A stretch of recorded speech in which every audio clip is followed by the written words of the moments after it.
I got. Now I have to find the video.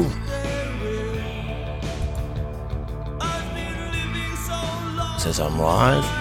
Alright, so now that's working. Let me open the video.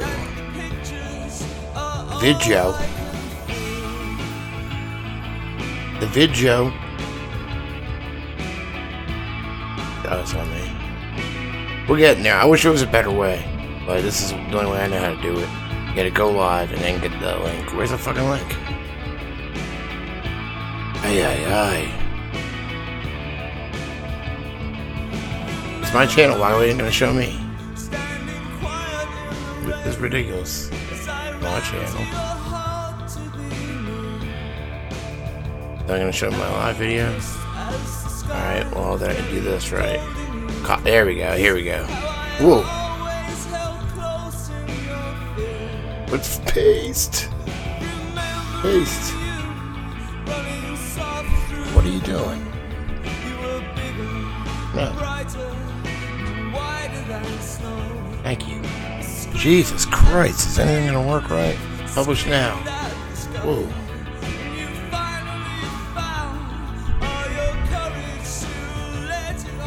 Alright, I'm getting all my ducks in a row.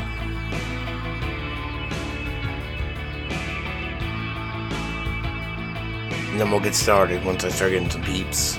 What's up?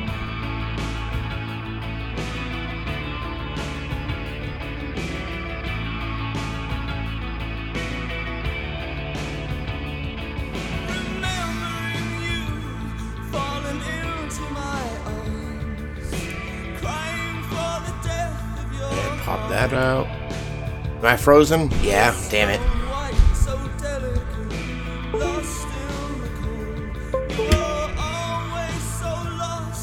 Still frozen? Damn it. Give it a second. It's gonna warm up.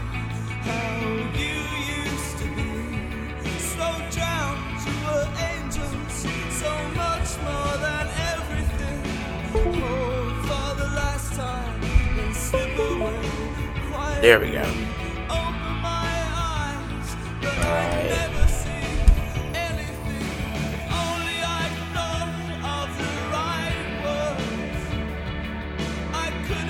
I didn't show it. There we go.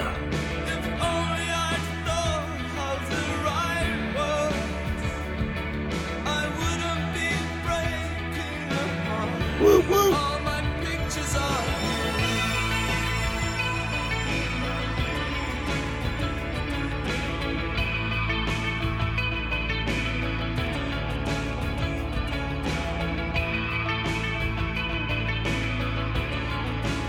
Sending it out.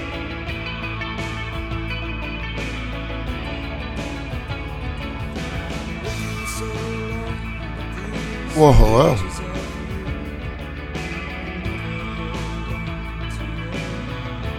Atron people.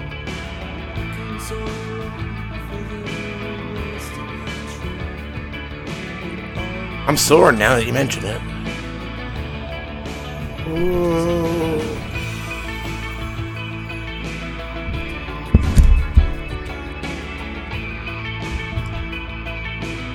It's Motrin.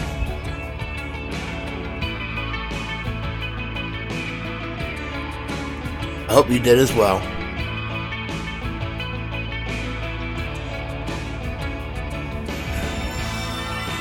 Got some a lot of news coming out lately, and it's like new blind items too. You excited? Yeah, I actually looked it over. Yeah, it's pretty crazy.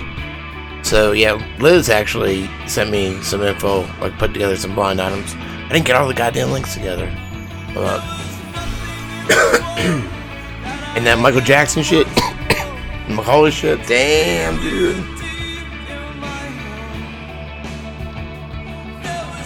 Saturday barbecuing on goddamn wrong place.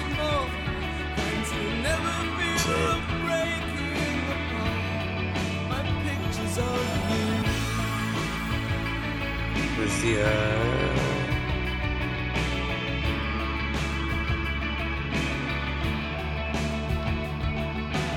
yeah.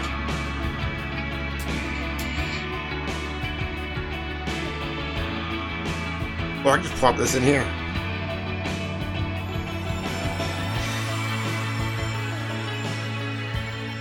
Bam. Alright.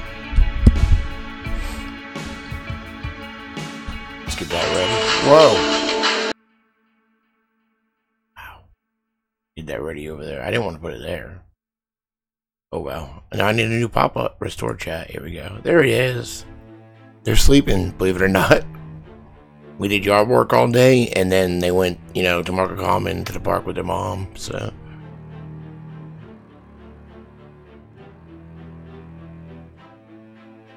Oh, I need open. Nice.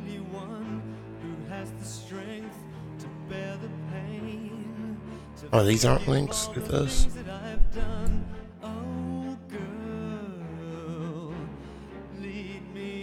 Baby mama's still awake though. I said, I gotta go do this.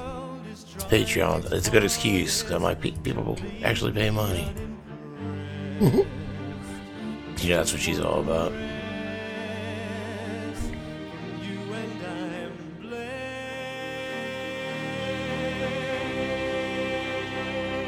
Yes.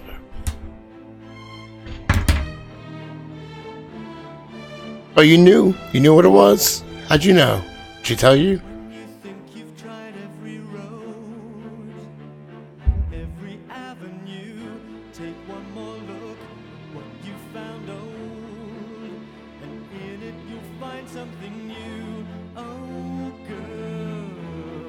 Well, I guess, ain't nothing to do but to do it, right? Yeah, how'd she know? Oh, she just clicked that link. I gotcha. I was like, damn. I know we're all telepathic, but, that was pretty good. I was impressed.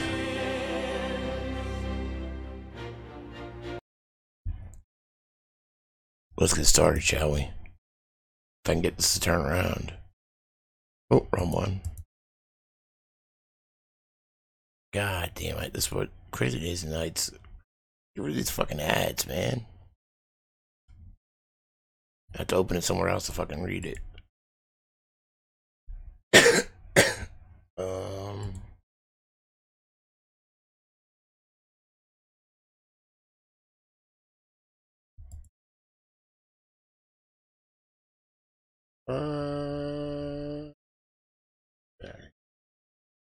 Guys with like no shirts on.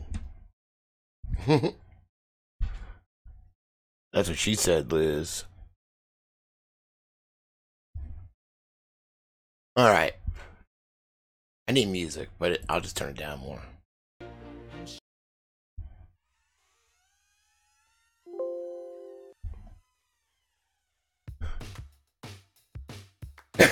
So, yeah, you did a good job putting all this together.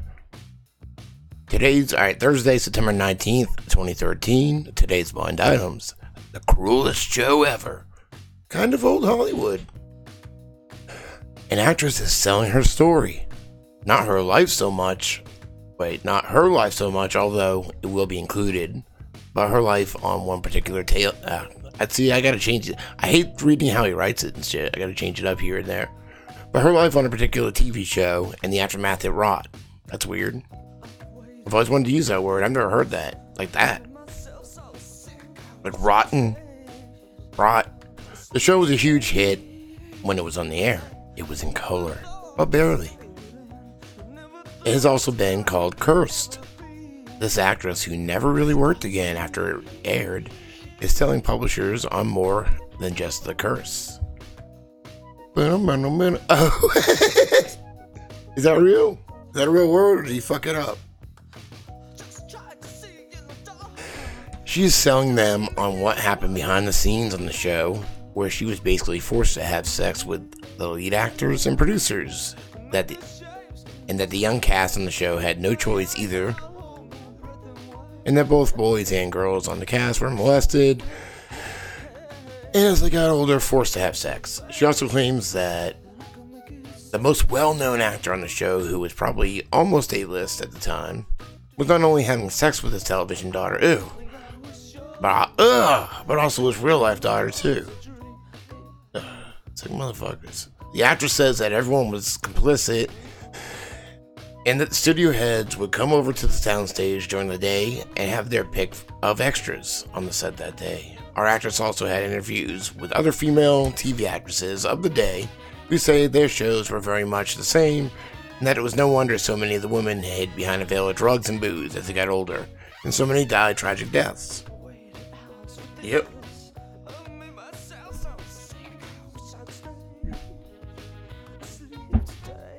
Who'd you like? The lead actor? So, I guess I'll look into this first.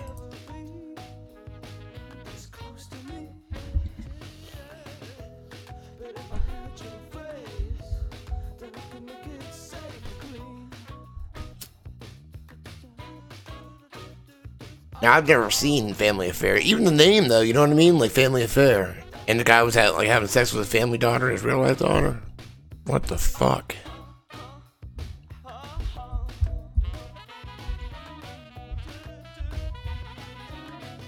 Was that it? Yeah, I guess so. The lead. Yeah, I never even heard of this. Where's the peeps? Here we go. To Brian Keith. Brian Keith, Uncle Bill. Who was his daughter in the show?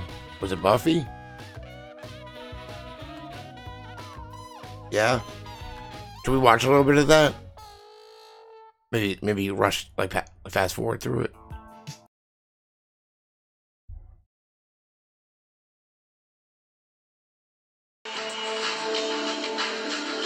My name is Buffy. Really? Happily, it doesn't concern me what your name is. I'll probably end up making a video out of this too. Stand there like a little clot. Come along. Hello. Now who's he? Her name was Anissa Jones, but she will forever be known as Buffy Davis, the freckle-faced pigtail little girl who charmed millions of Americans during the 1960s on the hit television show Family Affair. There was nobody in this country that didn't know who Buffy was. You could go into any small town, anywhere, and say Buffy. Oh, that cute girl on television. But Anissa Jones never lived the charmed life that Buffy enjoyed. There was something else tugging at her, but she would cover that up and be who she thought she had to be. Anissa's teen years were spent shuffling between the homes of her divorced parents.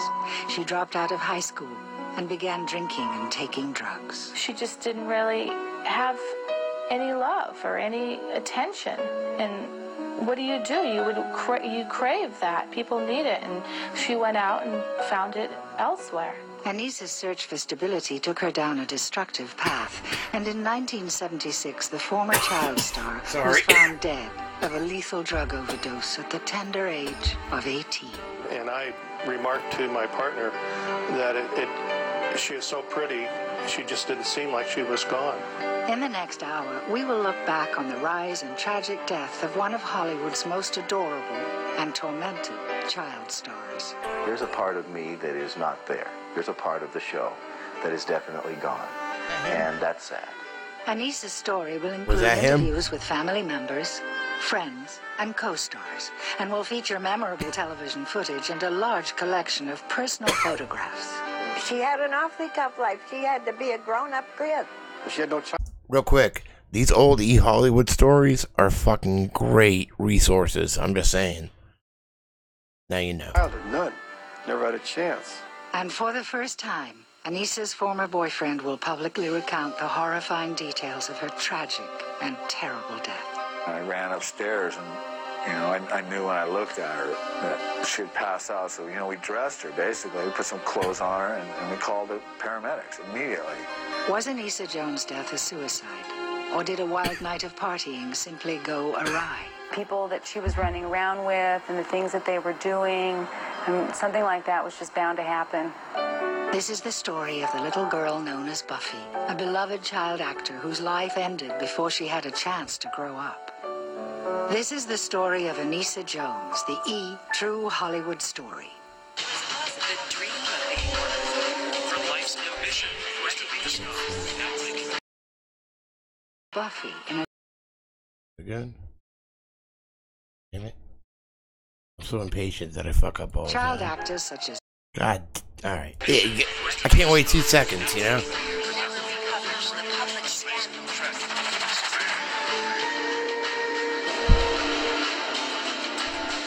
Well, but the other blind item we're going to go into says, it's a hint. Jackie Cooper, Spanky McFarland, and Shirley Temple dazzled moviegoers. In the 50s, television gave birth to a new generation of young stars. Jerry Mather's portrayal of Beaver on Leave It to Beaver. Beaver! And Lauren Chapin's role as Kitten on Father Knows Best made these kids household names. But that popularity was eclipsed in 1966 when a tiny 8-year-old girl landed the role of Buffy in a new show called Family Affair. Longtime children's agent Mary Grady knew immediately the show found its magic. Anissa Jones, to me, was one of the first ones that I saw Mary as another Grady, budding Shirley Temple. Shirley Temple, no one could touch. And I think Anissa had all the earmarks, personality, everything. Mary Anissa Jones was born on March 11th, 1958, in the college town of West Lafayette, Indiana. Mary Grady. Her parents, John and Paula Jones, married the year before while they were both attending graduate school at Purdue University. In 1959, after the birth of their second child, Paul, the couple moved the family to Los Angeles and they bought a house on the beach. John's mother, Helen, knew her son was excited about settling out west. He liked California, and he has asthma, and he wanted to live near the ocean, so he was free from that, and that's what they did. They moved to Playa del Rey. Looks like a nice lady. PhD in engineering, John went to work for the Hughes Aircraft Company. Paula stayed home to take care of the kids. She was particularly fond of her outgoing daughter. Anissa, as her family called her, started weekly dance lessons at the age of 4. A year later, Paula took the little girl on her first audition. In 1964, 6-year-old Anissa was cast in a commercial for a new breakfast cereal. Paula was elated, but that happiness was tempered by the despair over her crumbling marriage. Later that year, John moved into his own apartment. Months later, in April of 1965, he filed for a divorce. They had a lot of fun together till the divorce. And those kids didn't know what was going on. They were told lies about their father. Anissa was told that her father was a homosexual. What? It was a horrible marriage. It was awful for him. He didn't know what to do, and he loved his kids. So that should make a good sandwich, you know? And the beachfront property. Financially unable to maintain her homemaker status, she occasionally worked as a real estate agent and high school substitute teacher. But Paula never gave up the dream of making her daughter a star. She aggressively pursued a show business career for Anissa. The persistence paid off in the spring of 1966, when 8-year-old Anissa tried out for her first television role in a newly developed series titled Family Affair. Production supervisor John Stevens watched the audition. She wasn't an actress coming in, but she was just so cute. And there was just something about her that was just magical. Anissa was the overwhelming choice for the role of Buffy, the youngest of 3 children who move in with their bachelor uncle after their parents die in a car crash. Veteran actor Brian Keith was cast as the freewheeling Uncle Bill, with Sebastian Cabot as his jovial butler, Mr. French. Kathy Garver was given the part of the teenage sister Sissy, and Johnny Whitaker played Brother Jody, who was several years older than Buffy in the original storyline. The producers made a quick change, however, after taking one look at Buffy and Jody together. When Anissa Jones and I got in front of the camera, magic was made. And Hollywood decided, this is it. We're going to change it from a 6-year-old and a 10-year-old to 6-year-old twins. And we became the twins. The kids were the key, along with Brian. And that's, we thought, it would just be a little bit different from that. But they went with the money, and the money was obviously the kids. With script changes in place and casting complete, Family Affair shot a pilot in May of 1966. Despite a rather sad premise for a half-hour comedy, CBS gave the order for a full season of shows. The sitcom was scheduled to debut that fall. For Anissa Jones, all 43 inches and 43 pounds of her, the role of Buffy was about to put her in the spotlight. But she would never find comfort there. Coming up on the E! True Hollywood Story. The pressures the truth is out there. It wore down very quickly. The schedule was just impossible for her. And later, domestic survival. We had to get custody of her so nobody could take her away. It's good. I told you it was a good lady. Make me a sandwich. God. For some reason when other people make me sandwiches, it tastes so much better. Wait a minute. Is that all? That's all it was there? Oh, wow. Okay. No, it's 43 minutes. What's going on here? What the fuck is going on? Talent could translate into Fine-sized Anissa Jones was dazzling dance instructors and commercial casting directors. Ironically, her career shifted into high gear in 1966 after her parents split in a bitter divorce. Paula Jones hoped her daughter's charm and talent could translate into financial security for the broken family. Fucking selling her kids. Anissa eventually landed a television role that turned the tiny 8-year-old into the most famous child star of her time. She was aware that she was Buffy, and she could never be Anissa. And I think she would like to have spent a little time out of her life being Anissa, which she never was. The story of a bachelor uncle thrust into parenthood by the tragic death of his brother and sister-in-law seemed a tough sell to television audiences. I mean, look at that. Family Affair creators Don Feddersen and Ed Hartman had plenty of doubts about the show's chances when the series premiered on CBS on Monday, September 12th, 1966.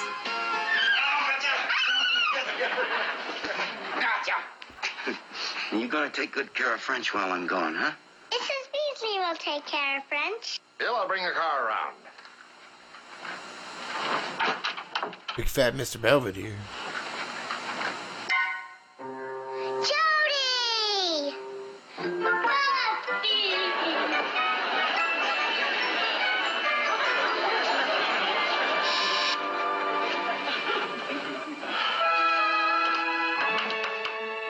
Is Mr. William Davis at home?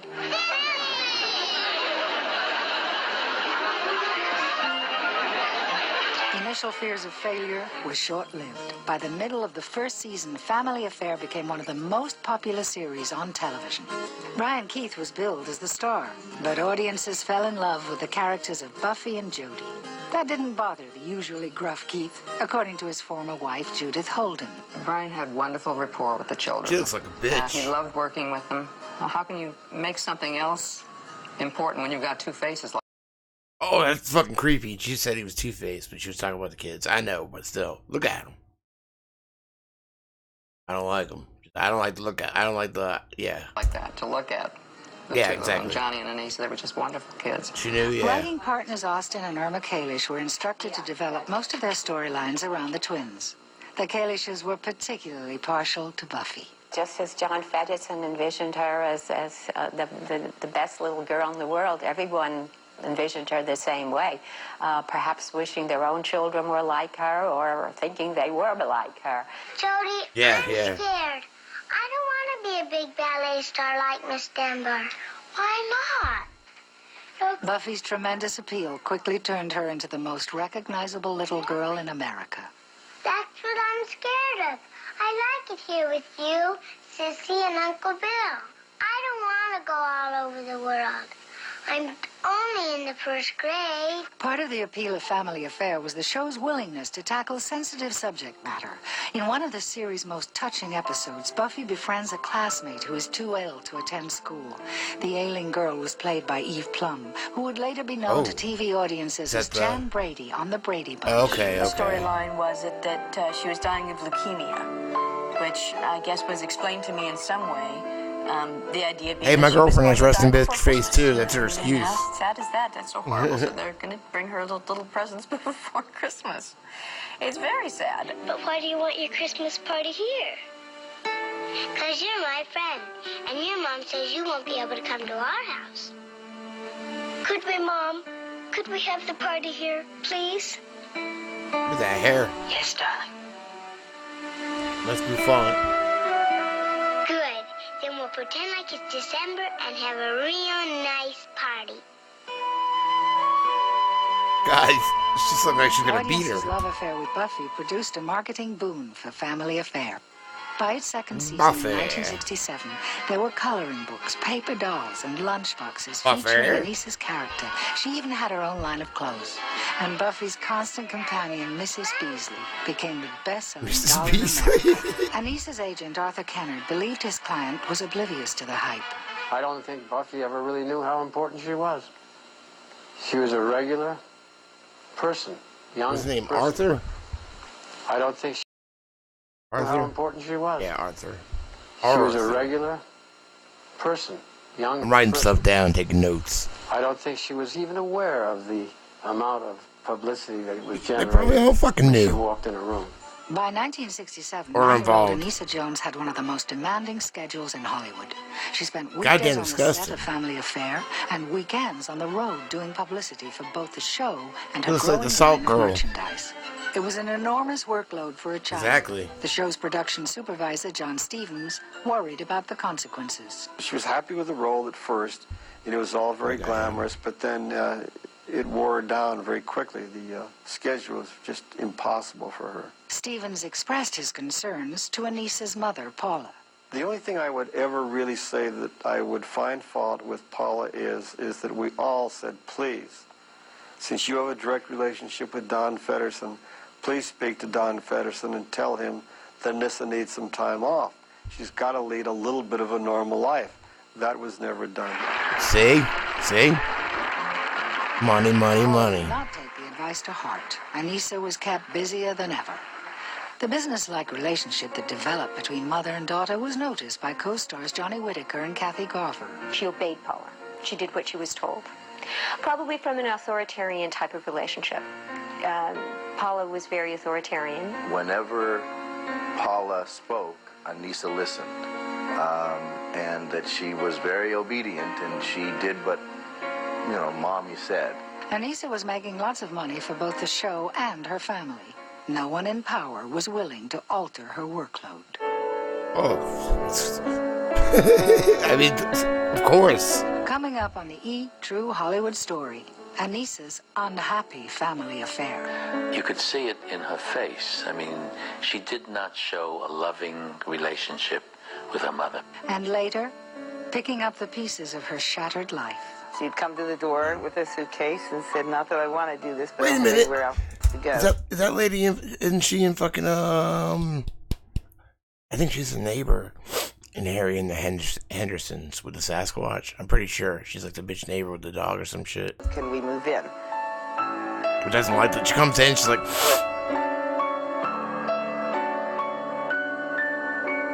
I'm scratching my boobs right now. You can't see it. From its debut in the fall of 1966, Family Affair was an instant hit with audiences and critics alike. The sitcom's success spawned lucrative side businesses, including a line of clothes, books, and toys. At the center of the media and marketing frenzy was the show's biggest star, a little girl named Anissa Jones, a tiny 9-year-old, for whom success meant all work and no play. She really never left the studio almost 52 weeks out of the year, which is just an awful lot to ask of a little child. Is everybody's favorite from Family Affair, Miss Anissa Jones. The popularity of Family Affair turned Anissa into a highly sought-after television personality.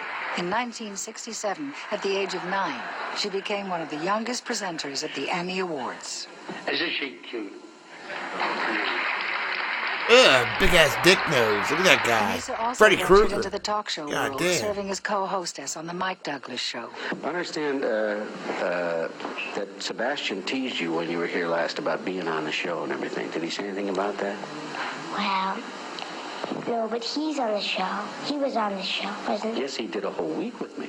So he always tells me, he always says, well, you know, I was on the show, and,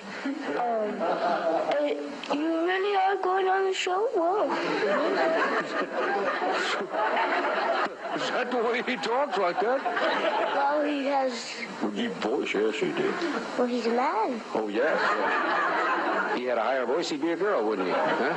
No, he would be a man with a high voice. Even the President of the United States wanted to meet the girl known as Buffy. In November of 1968, Anissa and her television twin, Johnny Whitaker, were invited to the White House by Lyndon B. Johnson. That same year, the Women's Army Corps made Anissa an honorary member. And should we salute? Okay. Oh, that's wonderful. The film industry wanted the small screen star as well. In 1969, 11-year-old Anissa made her movie debut as a young dancer alongside Elvis Presley in The Trouble with Girls. Anissa's popularity helped Family Affair hit #1 in the ratings during its 3rd season. For Anissa, all this success meant more demands on her time. The publicity director, Les Coffin, would come onto our set at 4:30 and asking me when the kids will be finished. And I said, what do you mean? Well, don't you know she's going to St. Louis along with Johnny to open a shoe store? I said, what?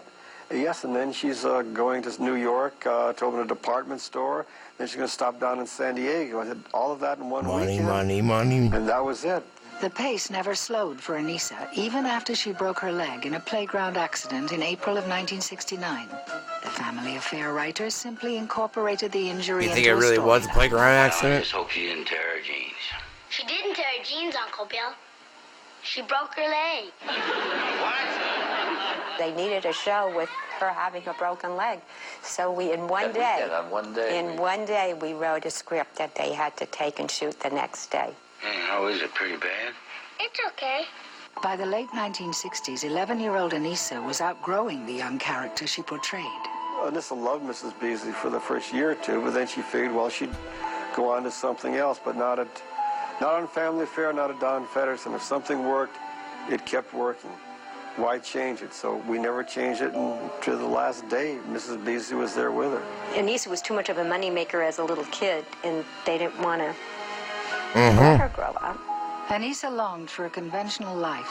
She wanted to attend public school so she could spend more time with friends, but regular school conflicted with her bustling career. Anissa especially, missing kind of, I think, something during the show years, wanted to be like her friends, wanted desperately to be like everybody else, and wanted to be normal. And she was little, she was like 4'10", which made her even more anxious to, I think, be like everybody else.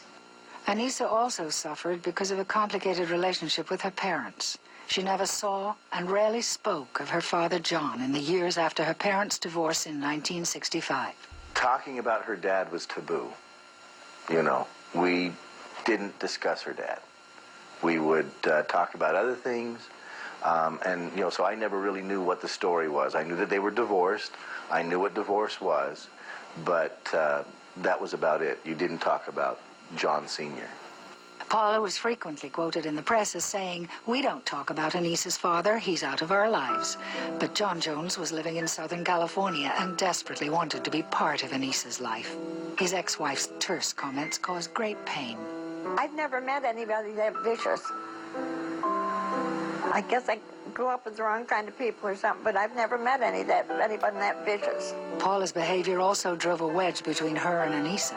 I felt that there was early hostility, and I never saw it change between the mother and the daughter. Whether it was a jealousy, she was dictatorial, and I thought that Anissa resented it.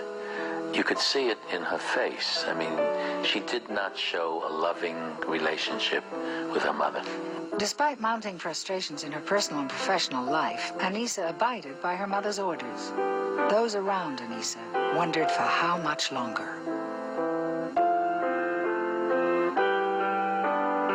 Coming up on the True Hollywood Story, Buffy turns her back on show business. Anissa made a conscious decision after Family Affair to get out of the business. And later, a shocking discovery. And they just start screaming like, she's dead, she's dead. I was like, what?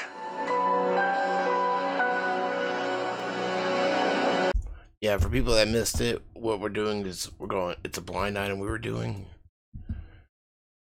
See if I get the gist of it real quick.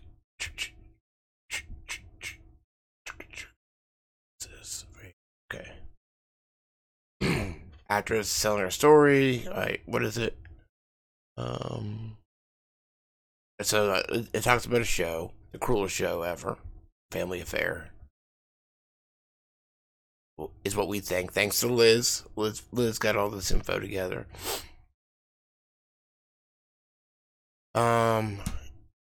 Behind the scenes on the show, she was basically forced to have sex with lead actors and producers, and the young cast on the show had no choice, and that the boys and girls in the cast were molested, and as they got older, forced to have sex.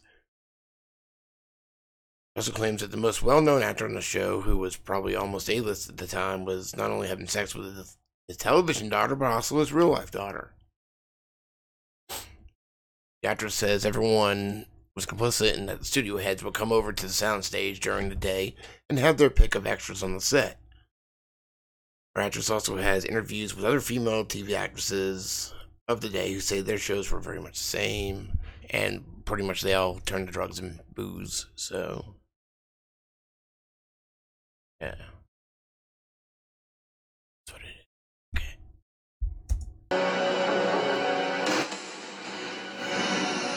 There's another blind item after this, though. Connected. Thanks to Liz.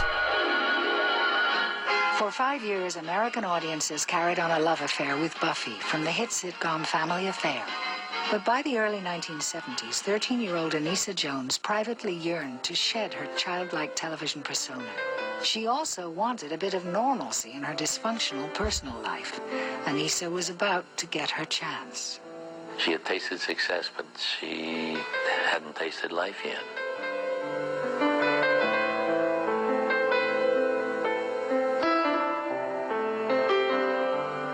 Good morning, Tulip. Good morning, Mr. French. Happy anniversary. Happy anniversary. I beg your pardon. 5 years ago today, we came here. So it is. By the 5th season in 1970, Family Affair slipped out of the top 10. Television viewing taste shifted to more adult-themed comedies such as All in the Family and The Flip Wilson Show. CBS president Fred Silverman wanted to phase out traditional programming, and Family Affair was one of the first casualties. In the summer of 1971, after 138 episodes, the show was unceremoniously canceled. That's kind of the way that it ended. It was all, upper echelon. It wasn't that many of the actors wanted to quit. It was just going on about politics.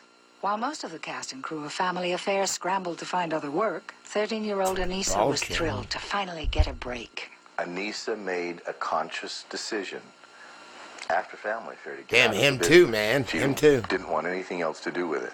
But Anissa's mother was not as anxious for her daughter to abandon acting. Paula Jones took Anissa to several auditions, including one for the role of Reagan, a girl possessed by the devil in The Exorcist. Oh, I wonder. Anissa was thrilled when she didn't get the part. No shit. She happily stepped out of the spotlight and into civilian life, enrolling in junior high school in the fall of 1972. Agent Mary Grady knew the tough transition Anissa faced. It's very difficult for the kids, and especially at that age. That bitch knew. Teenagers.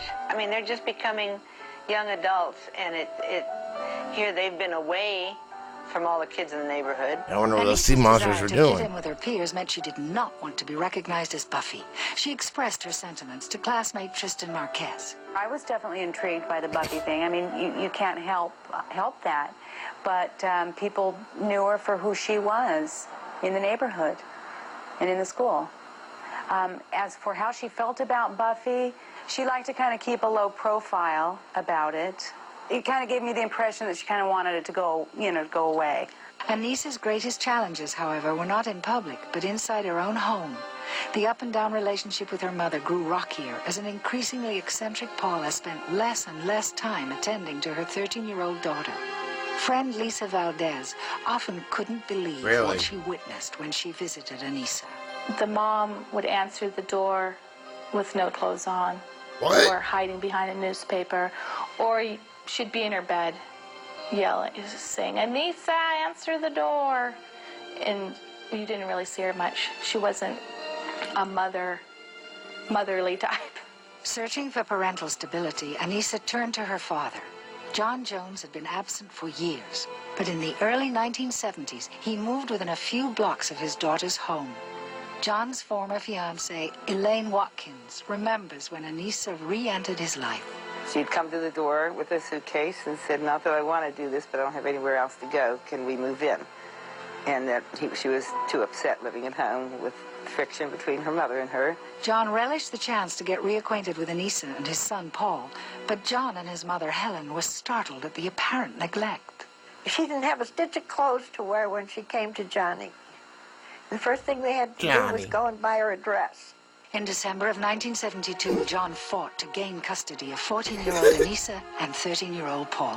The bitter battle that ensued included John's shocking claim that Paul had physically and verbally abused Anissa. Oh, shit.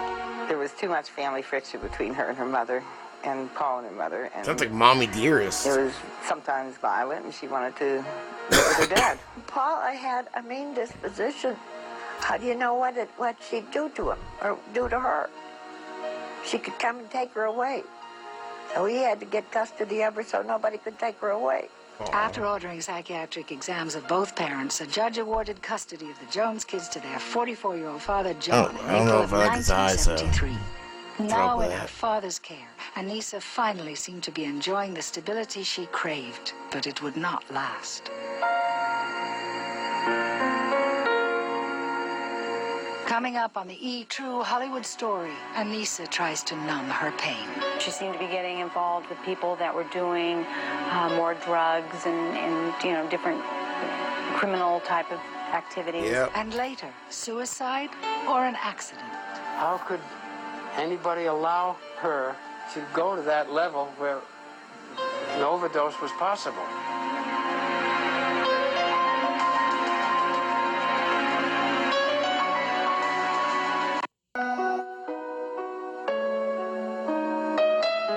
13-year-old Anissa Jones was tired of acting when Family Affair, the TV show that made her famous, was unexpectedly canceled in the summer of 1971. But Anissa's childhood dream of leading a normal life was complicated by an unhappy relationship with her mother. The teenager eventually turned to her long-lost father, John. The tranquility did not last, however, leaving Anissa alone and confused. I noticed the changes where she really was miserable. She was not happy. She started taking drugs.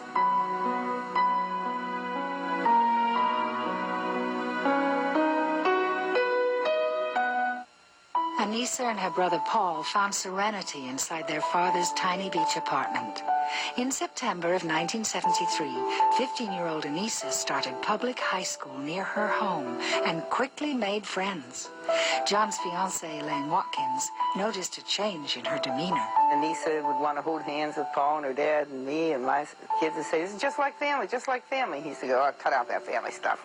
We did things together. We had fun. Anissa's desire for a stable home life took a tragic turn in early 1974 when her father suddenly fell ill. The kids knew something was wrong. I told them as much as I could. And they'd both been taken to see Johnny in the hospital. But they had doped Johnny up. His heart was just all falling apart. Not long after entering the hospital, John Paul Jones died of heart disease on March 7th, 1974. Well, maybe that's why it he looks was shitty. 44. That A week sucks. later, Anissa marked her 16th birthday by scattering her father's ashes over the ocean. After he died, it was just like she spiraled downhill from there on. She really did not want to go back home. It's the last thing she wanted to do, and I think it really was hard on her. Following their father's unexpected death, Paul returned to live with his mother, while Anissa moved in with Elaine. Paula was incensed that her daughter would not come home, so she called the police and reported Anissa as a runaway. 16-year-old Anissa was arrested and taken to juvenile hall, where she was locked up for several months. It was kind of sad, and I brought her books that she could read. Didn't know what to take her. And she told me the horrible things that happened at juvenile hall. When she was released from juvenile hall in the summer of 1974, Anissa went to stay with her grandmother in Orange County, California, south of Los Angeles. But Anissa missed her friends and the beach, and that fall she reluctantly moved back in with her mother. The family reunion did not go well. Anissa responded by adopting a rebellious lifestyle. Tristan Marquez was a frequent partner in crime. We used to do shoplifting in the area sometimes. We used to steal clothes out of clothes dryers. Oh, we used to get in all kinds of little trouble here and there down at the beach. As a young star, Anissa made thousands of dollars a week on Family Affair. By the time she was 16, however, most of that money had been spent, and Anissa rarely had a dollar in her pocket. To make ends meet, the former child icon took a job at a local donut shop. It was during this period in 1975 that Anissa became a fixture on the local Southern California party scene. Alan Coven was a regular cohort. I knew all kinds of people, but the people I hung around with were into drugs and alcohol, and so was I. So was Anissa. Anissa did more than drink beer and smoke marijuana. She often got high on such potent drugs as Quaaludes, angel dust, cocaine, and downers. The destructive lifestyle worried childhood friend Lisa Valdez. I think it started light and then it just went into heavy stuff. And I think it was people influencing her and wrong people. Anissa's schoolwork suffered. By her senior year of high school in 1975, she was more than a year behind in credits and transferred to a school for troubled students. She didn't want to be in a structured classroom. Who the fuck I does? think her whole life was kind of like that, the turmoil. She never spoke about college or future plans, but one thing Anissa did look forward to was her 18th birthday. On that day, she would receive a $70,000 trust fund from her Family Affair earnings. Anissa marked the occasion with a big party at her mother's house, and shortly thereafter, she bought a car and moved into an apartment with her brother Paul. She got that money, man. They were out. And that's where the trouble really started. Coming up on the E! True Hollywood Story, a party turns tragic. A bunch of kids were doing a bunch of drugs, and somebody died. It's a tragic end to something that shouldn't have happened, and really, there's no reason why she had to die.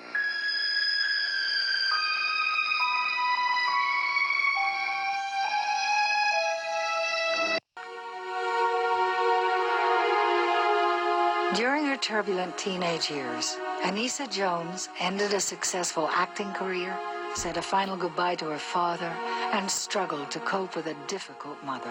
As an 18-year-old adult with a trust fund, Anissa finally had a chance to achieve some security and independence. But her indulgence in partying and drugs was about to cost her everything. The people that she was running around with and the things that they were doing, I mean, something like that was just bound to happen.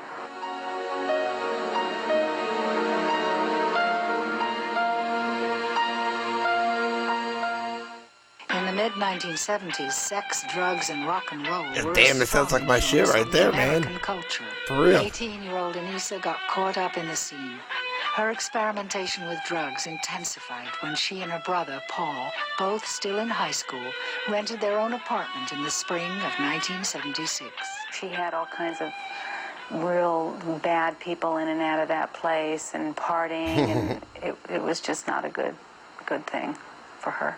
After she failed to graduate high school that May, Anissa spent the summer partying, using the money from her trust fund. Anissa frequently visited the small coastal town of Oceanside, where she liked to hang out and get high with friends. Her group included new boyfriend Alan Coven. Everybody in our circle of friends was I got you, Liz. I got you. I'll tell you that. We were very we were hanging out on the beach. In alcohol and drugs. Their wild times escalated one weekend late that summer. On the evening of Saturday, August 27th, 1976, Anissa and Alan planned to meet a small group of people at friend Helen Hennessy's house in Oceanside. Before leaving for Helen's house, they took Quaaludes, smoked angel dust, and snorted cocaine. And when we got to the house, we snorted the rest of the coke, and everybody was kind of... Then you get pissed off. You know, no, I get pissed off because they ran out. The suggestion came up that Anissa had some Reds, so let's take some Reds. Everybody took 5 Reds. Moments after taking the Reds, otherwise known as downers, Anissa and Alan retired to the master bedroom. At about 3 o'clock in the morning, Buffy got up and went into Helen Hennessy's bedroom and tried to talk to her, and after a few minutes, staggered back to her bedroom and that was the last anybody saw of her alive. The next morning, Alan got out of bed without noticing anything wrong with Anissa. He went to breakfast with a friend. When we came back about an hour later, the girl, Helen, and Carla and Belinda were out front, and they went up to the bedroom, I guess. Well, they were out front, and they just started screaming, like, she's dead, she's dead. I was like, what? And I ran upstairs, and, you know, I knew when I looked at her that she'd pass out. So, you know, we dressed her, basically. We put some clothes on her, and we called the paramedics immediately. Paramedics tried to revive Anissa, but it was too late. She was declared dead on the afternoon of August 28th. She was only 18. Police Detective John Wagner investigated the scene. We determined that her death was accidental after interviewing all of her friends, trying to determine her state of mind, learning about her background and what she had been doing prior to all of this. Did she kill herself? Yeah, you bet. She killed herself. She killed herself. Was it suicide? No, it wasn't suicide. The coroner called Anissa's death the most massive drug overdose he had seen. Shit. Family and friends were devastated. Oh boy, I put the phone down in Wisconsin and I couldn't believe it. My Buffy was dead. It's tough to accept. Long distance phone call. How could she do this? To me. I was numb, really.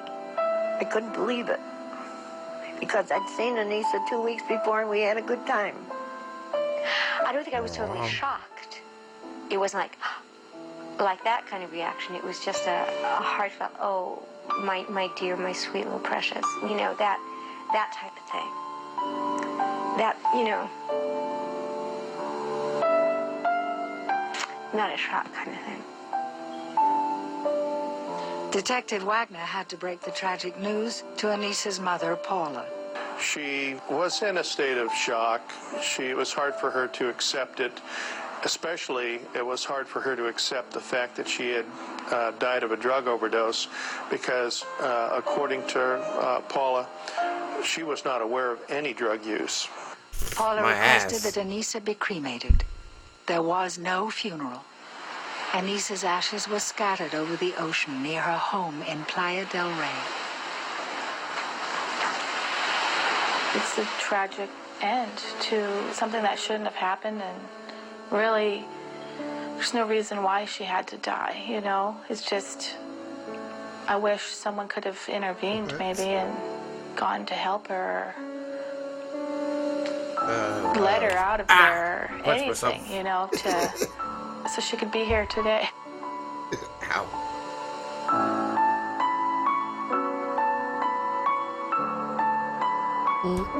Coming up on the True Hollywood Story, remembering the girl forever known as Buffy. I'm concerned and I'm here worrying about what's going on, and she's where it's peaceful and loving and everything is great. I think of her a lot, and I think, oh God, I wonder what she'd be like, you know, now.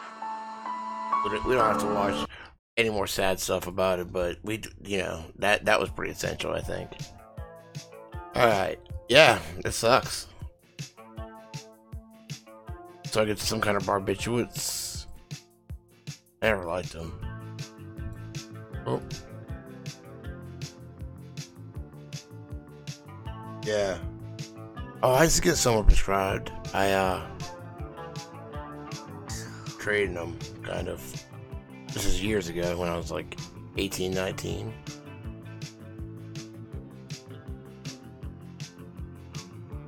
Hold up. Wah! Fucking out of here. Jumping up at me like that. Looking at me.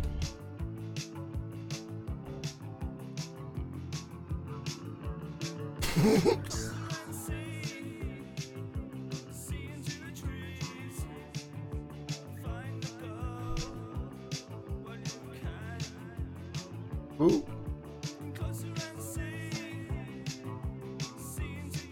Shit. Cookies at whatever. Can't go down.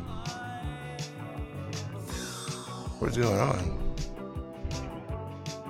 Can't read. This isn't like a normal. Why just do this way? I don't like it.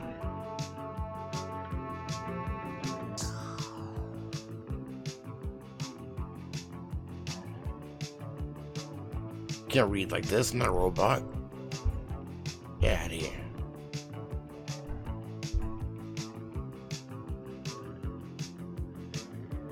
Just put it in there normal. Make me look the fool. Woo! Get out of here. Well,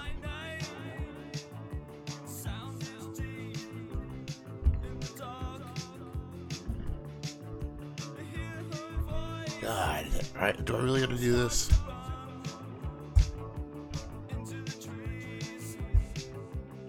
Really, like every fucking line? Woo! Get out of here.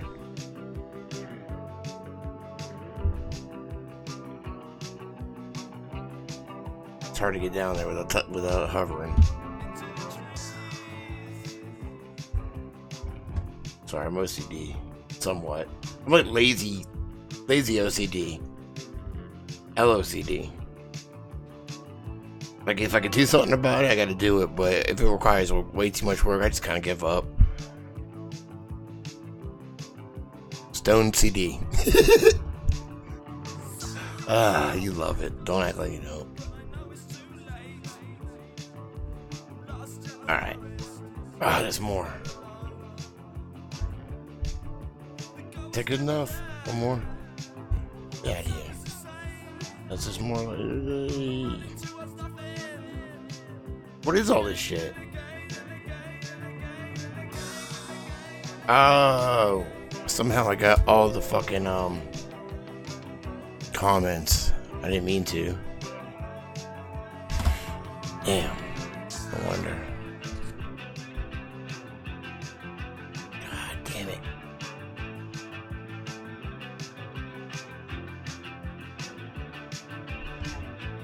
How far up I gotta go?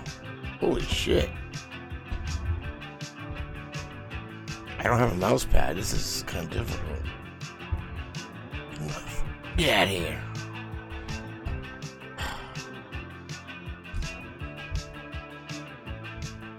Beverly Hillbillies.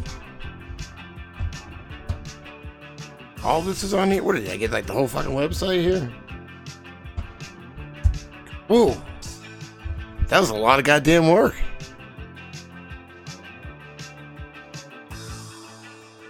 Watch me X out of it on accident. Alright. I gotta move these bottles of water. Hold up, I gotta light a cigarette. That was so much fucking work, man.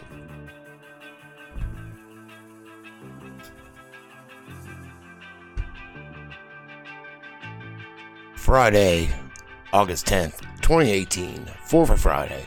His first victim. He was one of the biggest celebrities on the planet. PR. He had created something the entire world was discussing. He was young at the top of his game, if you think about it, and what happened in the next few years with girls and teens who looked remarkably similar. You'll see a pattern developing, which I started. Yeah, there is one. And they ran into each other at a party, the kind of party where PR was probably too old for, but this B-plus list actress fit right in. We'll call her VS. VS knew exactly who PR was and promised her a role in his new movie if she wanted to hang out. So they did. He forced her into all kinds of degrading sex acts, and to make her want to do them, and found a doctor who prescribed a whole bunch of pills for her to take. PR also got her very special medicine from a friend in the Amazon who he had met while scouting a film that would make him even more famous. That special medicine is what ultimately would kill VS.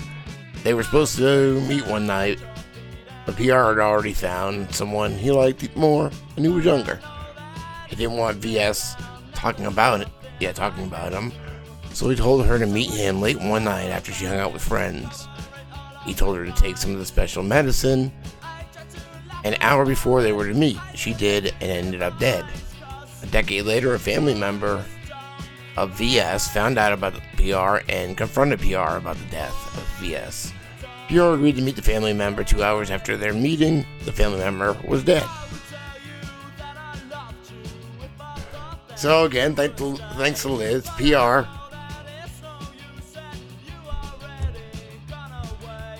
Let's type it out.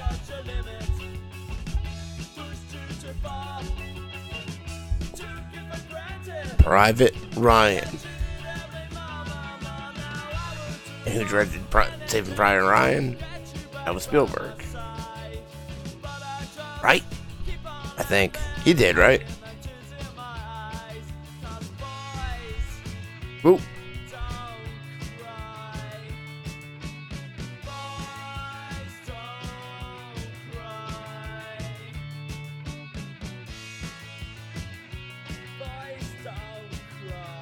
Whoa, whoa, whoa, whoa, whoa.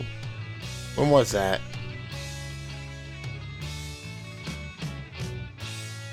God damn, how much shit? I don't know when that was.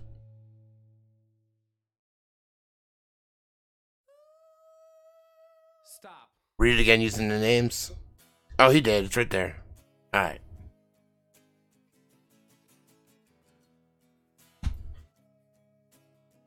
He was one of the biggest celebrities on the planet, Steven Spielberg. He had created something the entire world was discussing. I would say that was Jaws. No, that was probably, I think it was Close Encounters. I don't know. He's created a bunch of shit that everyone was discussing. He was young at the top of his game, if you think about it, and what happened in the next few years with girls, i.e. Drew Barrymore, fucking Heather O'Rourke. Probably a shitload more. Those are the two I think about, though. Who looked remarkably similar. Kinda, yeah. Drew Barrymore drinking at 9 years old, too. You can see a pattern developing. They're at the party. Spielberg too old for her, but Anissa Jones fit right in. Going to parties. Call her VS. Vampire Slayer. Buffy. She played Buffy in Family Affair. Buffy the Vampire Slayer. He forced her all kinds of grading sex acts. Anyway, and I was looking earlier.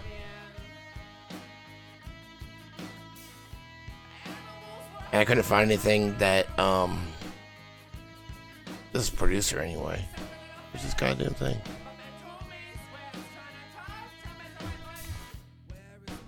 Because it said met somebody in the Amazon while scouting. So not filmed, but just scouting. And that was probably Jaws, because it was right around that time, and it was filmed, not Amazon, but I know it was mostly filmed in Massachusetts, but it was also filmed a lot in Australia. So, I don't know. Does the Amazon touch the fucking water? Well, I mean, he could have been fucking scouting anywhere. Yep. They didn't work together. Well, it didn't say they did. It didn't say they did. It said he offered her a role in his new movie. Which is probably, maybe Close Encounters. Yeah, well, we're not gonna get, like, the whole truth on the fucking E! Hollywood story, but it does help, you know? It does help. We just don't tell them what was in her system.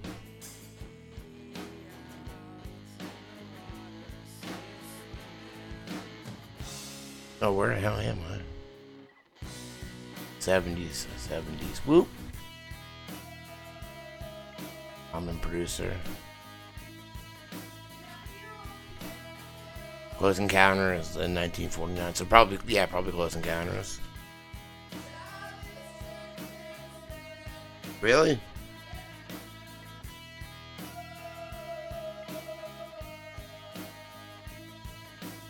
Yep. That's pretty much with a blue liquid. But yeah, that's pretty much it. That connects like both those blind items. So you did a really good job, Liz. I appreciate it. And now that we did all this work together, I can use it as a video. So it's fucked up though. It all fits though. It all definitely fits.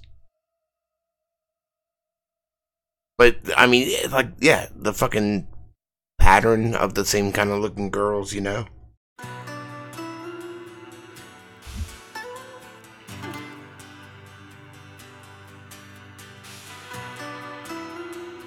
You know what's awesome too? I get so busy and it's hard for me to like when I'm researching stuff, like to watch stuff, like that 45-minute each with Hollywood story. What I would do is probably listen to it in the car here and there. So this is a great excuse for me to get some like research shit done. That's awesome. Yeah. Maybe. Oh, how you spell it? I don't know. I think so, yeah. Or, I mean, maybe even he found Reds in the Amazon. Who the fuck knows? You know?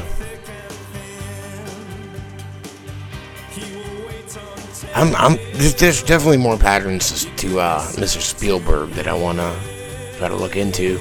I want to look at every movie because supposedly every movie has kids in small roles somewhere. Maybe not the early ones, but like his little shorts.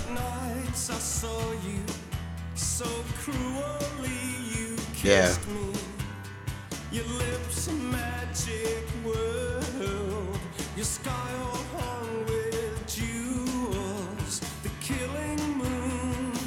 Woo, woo.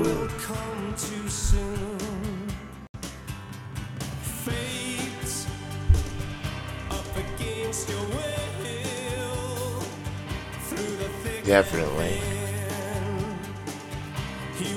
There's also a new Macaulay Culkin. There's like some shit's getting ready to hit the fucking fan, I think. So I was gonna do a video on that too. Shit, we might as well read it. Where is it?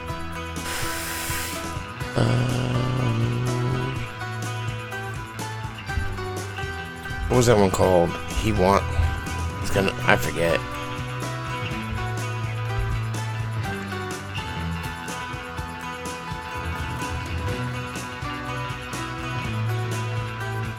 My room looks smaller. It's the same.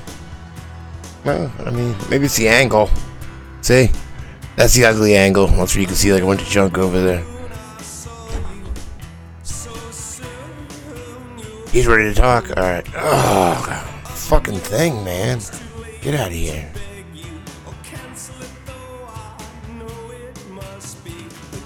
It was like 3 days ago.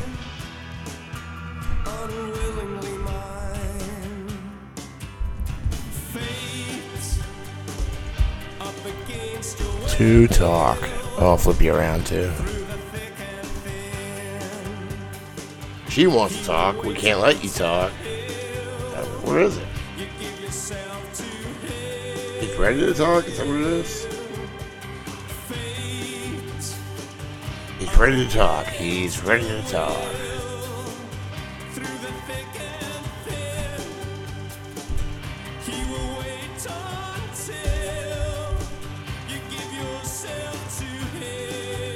Hey, spell Culkin. Clocking. Well, good enough. What? That has nothing to do with any of it. No.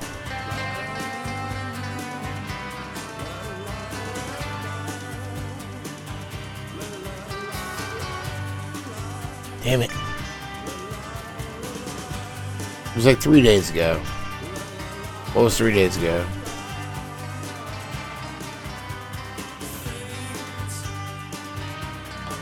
Fuck it, I'll just read it from my phone.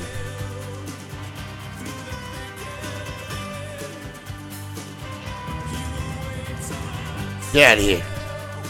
Making noises at me. Yeah. I think I had it up a little bit ago.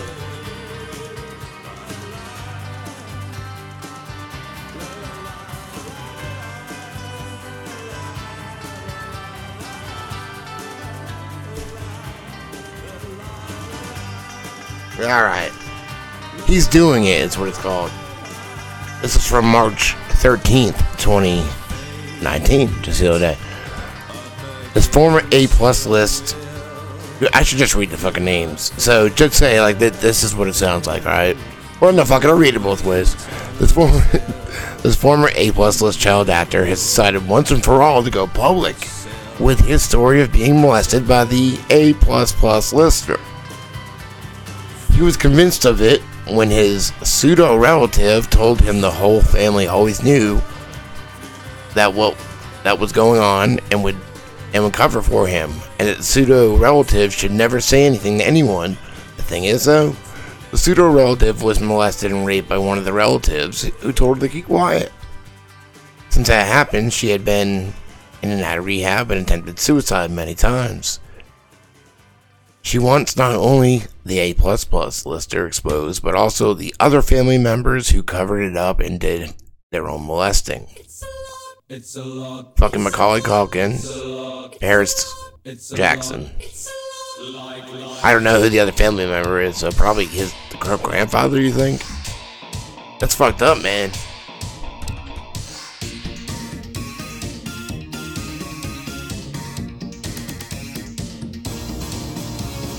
I gotta find the chat again. Oh, where you at?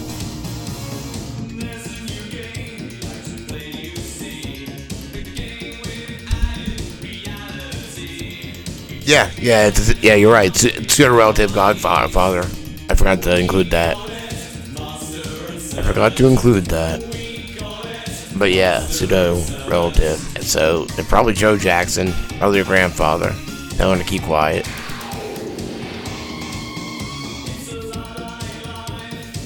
Maybe, yeah. I mean, she's been vocal about it in the past, so. So there's like 2 fucking videos I can do. I'm gonna do that one first because it's current. Yeah. It's just weird because that just came up today with her attempting suicide, then her calling them liars. Now I don't know what the fucking truth is. You know?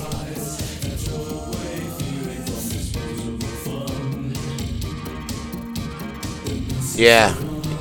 He seemed cool at fucking... Show what MJ videos?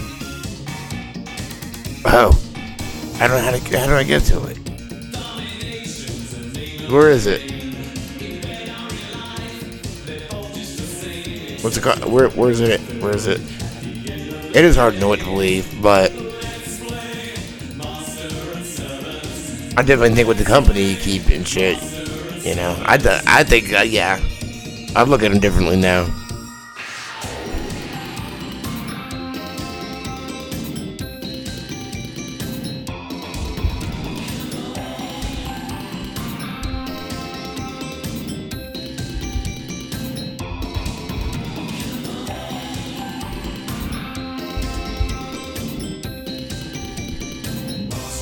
I gotta flip you around. I will do this, and then I'm gonna go. There's a couple cupcakes in there. I'm not allowed to eat the other pan, but I can eat these ones.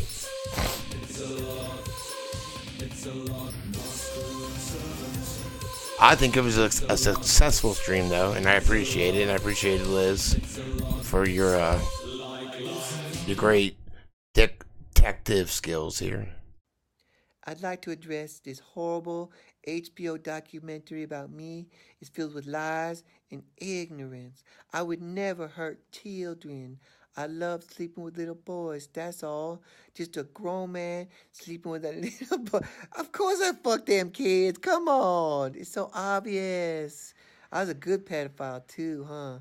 I built a whole amusement park and a candy store, and I say, "You kids like candy?" And they'd be like, "Yeah, we like it." I'm like, "Yeah, you like it? Yeah, okay. Yeah, well, tell your mom to get the fuck out of here." Tee. Then they I was like, "Oh shit! Didn't y'all notice I only slept with little cute boys, not little girls? I know, right? Not little ugly boys, just cute little motherfucking tight ass boys." Well, better get back to heaven. I got in because I apologized right before I died. Damn the rules. Bye. It's fucked up, but there's some funny things about it. Just a little tee-hee. With a tee-hee. God, look at this guy.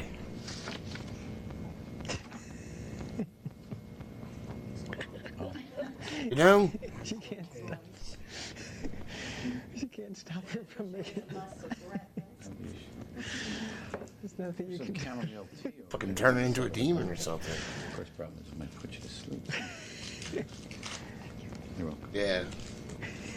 And the rules. Mr. Jackson, in the latter portion of 1993, there were some allegations leveled at you concerning improper conduct with some young boys. I assume you're familiar with the fact that those allegations were raised. Is that right? Yes. If it's a clone, it's a bad it's a horrible clone. You figured it could do better. Grand jury. Yeah. He is creepy looking. Into that I am. Goddamn alien demon. Counsel tells me there may No nose. His nose fell off. Alright, I'm gonna go eat some cupcakes and pass the fuck out. But thank you, everybody. This has definitely been a successful Patreon thing. So, God, I wish I had more cupcakes. It's not enough. There's never enough. I love you guys. I'll talk to you later.